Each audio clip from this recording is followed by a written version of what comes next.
regard. Un soir, après une longue journée, il décida de s'arrêter dans un petit bar qu'un collègue lui avait recommandé. Là-bas, la bouffe est bonne et la patronne est super gentille. Tu vas aimer. Il gara sa moto, entra dans la cour éclairée par des ampoules suspendues. L'odeur du poulet braisé lui chatouilla les narines. Il s'assit, fatigué, sans prêter attention à la serveuse qui s'approchait. « Bonsoir, monsieur. Vous voulez quoi à boire ?»« Une braquina bien fraîche, s'il vous plaît. » Elle leva la tête et leurs regards se croisèrent. Silence. Le monde s'arrêta de tourner. Princesse, ses yeux, son sourire, impossibles à oublier. Mais elle, figée, les mains tremblantes, n'arrivait pas à prononcer un mot. « Emmanuel ? Princesse ?» Un long silence s'installa. Leurs yeux disaient tout, la surprise, la peur, la joie, la douleur. Il se leva lentement. « C'est donc toi la patronne de ce bar ? » ?»« Oui, mais je ne suis plus celle que tu as connue. » Il sourit faiblement.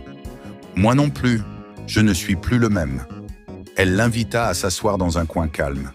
Ils parlèrent pendant des heures. De ce qu'ils avaient vécu, de ce qu'ils étaient devenus, de la vie qui avait continué malgré tout. Princesse raconta comment une association l'avait sauvée. Emmanuel lui dit qu'il n'avait jamais cessé de penser à elle.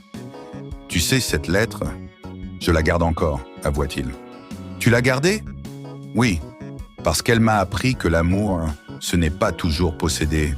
Parfois, c'est juste laisser partir. » Elle baissa les yeux, émue.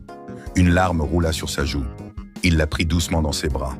Les jours suivants, Emmanuel revint souvent chez Princey. Pas pour boire, mais pour parler, rire et redécouvrir celle qu'il avait perdue. Peu à peu, leur lien se renforça. Plus fort, plus vrai, plus pur. Le passé ne s'effaçait pas, mais il ne les définissait plus.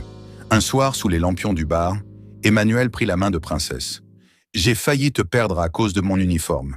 Mais si tu veux bien de moi, cette fois, c'est l'homme que je suis qui te parle. Pas le policier. » Elle sourit à travers ses larmes. « Et moi, si tu veux bien, ce n'est plus la fille du maquis que tu as en face de toi. C'est juste une femme, prête à aimer. » Leurs mains se serrèrent, leurs regards se croisèrent, et le temps sembla s'arrêter. Quelques mois plus tard, un petit attroupement se forma devant la mairie de Pissy. Les voisins curieux, les collègues d'Emmanuel et les amis de Princesse étaient là. La mariée, vêtue d'un pagne blanc sobre, rayonnait. Le marié, en tenue traditionnelle bleue, affichait un sourire timide mais sincère. Emmanuel et Princesse venèrent de dire « oui » pour de bon. Le destin, après